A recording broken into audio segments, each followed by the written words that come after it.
Assalamualaikum warahmatullahi wabarakatuh. Perkenalkan, nama saya Trisna Bismillah, NPM 20510200174. Di sini saya akan mereview jurnal untuk memenuhi tugas UAS Tahsin Quran, yaitu judulnya Implementasi Metode Wafa pada Pembelajaran Tahsin Al-Quran di SMIT Harapan Umat Karawang.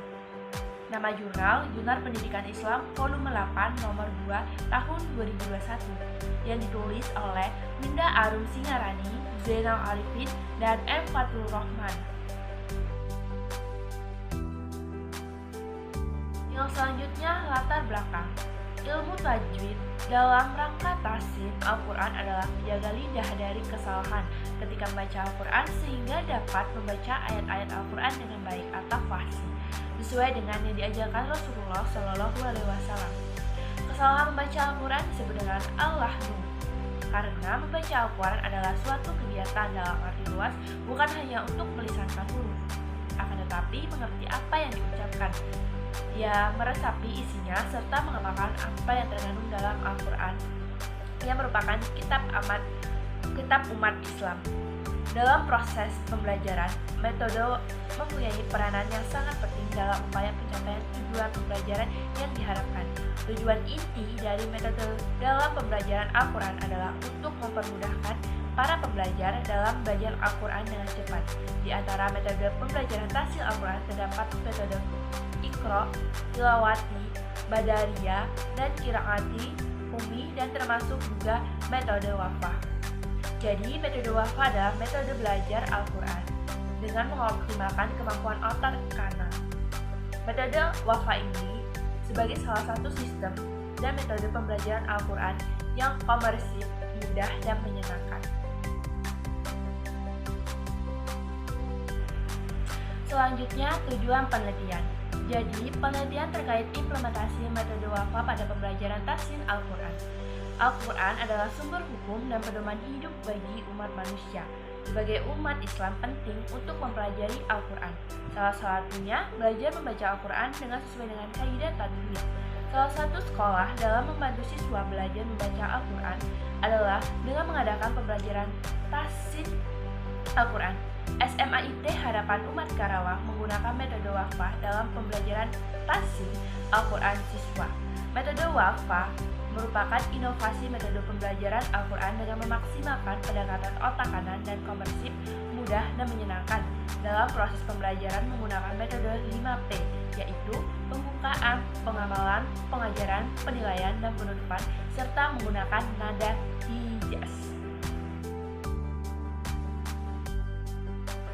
Selanjutnya, permasalahan. Karena saat ini masih banyak anak usia sekolah, khususnya tingkat SLTA atau SMA, yang belum bisa membaca Al-Quran dengan baik dan benar sesuai dengan kaidah ilmu tajwid. Tak banyak peserta didik yang tertarik mempelajari ilmu tajwid. Banyak dari mereka yang beranggapan bahwa mempelajari ilmu tajwid terlalu sulit, atau ada pula yang beranggapan bahwa sekedar membaca saja sudah cukup dan menilai pahala. Hal ini salah satu faktor yang menyebabkan sedikitnya orang muslim yang bisa membaca Al-Quran sesuai dengan kaidah tajwid.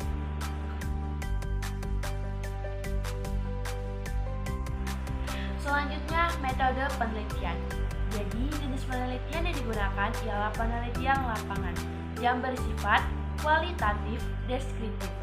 Dalam hal ini, kajian dan pelaksanaan penelitiannya didasarkan dengan proses pencarian data secara lengkap dan menyeluruh tentang implementasi metode Wafa pada pembelajaran tahsin Al-Quran yang dilakukan di SMIT Harapan Umat Karawang. Jadi, penelitian dimaksudkan untuk memahami fenomena tentang apa yang dialami subjek penelitian, misalnya perilaku, persepsi, tindakan, dan lain-lain secara holistik atau menyeluruh dan dengan cara deskriptif dalam bentuk kata-kata dan bahasa, dalam satu konteks khusus dan alamiah, dan dengan memanfaatkan metode ilmiah. Yang selanjutnya, hasil penelitian. Jadi, implementasi metode Wafa pada pembelajaran tahsin Al-Quran di SMIT Harapan Umat Karawang ini dapat dikatakan sudah cukup baik, mulai dari perencanaannya, pelaksanaan atau implementasi hingga proses penilaian kemampuan siswa juga sudah sesuai dengan apa yang ada dalam buku panduan guru WAFA, yaitu seluruh guru atau pembimbing tahsin WAFA telah mengikuti pelatihan guru tahsin WAFA dan telah tersertifikasi. Alokasi waktu pembelajaran 3 kali dalam sepekan dengan 2 kali 40 menit jam pelajaran dalam 1 kali pertemuan, serta manajemen kelas dengan rasio guru dan siswa adalah 1:8 kurang 12 siswa dan kelompok belajar yang homogen.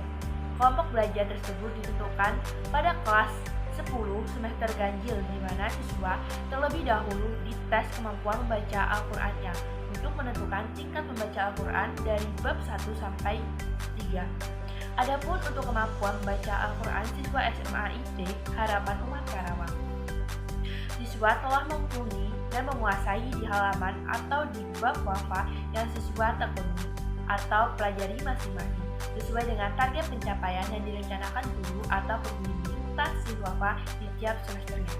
Kemudian dilihat berdasarkan nilai rata-rata tahsin WAFA siswa pada semester genap tahun ajaran 2020 atau 2021. Diketahui pada siswa mendapatkan nilai rata-rata di atas 80. Yang selanjutnya, kelebihan. Kelebihan dari jurnal tersebut. Yang pertama, judul yang diangkat cukup menarik, dan yang kedua, bahasa yang digunakan dapat dipahami dengan baik. Ketiga, terdapat kesesuaian antara tujuan jurnal dan kesimpulan yang didapatkan. Dan yang terakhir, sumber daftar pustaka yang digunakan yaitu tahun terbaru.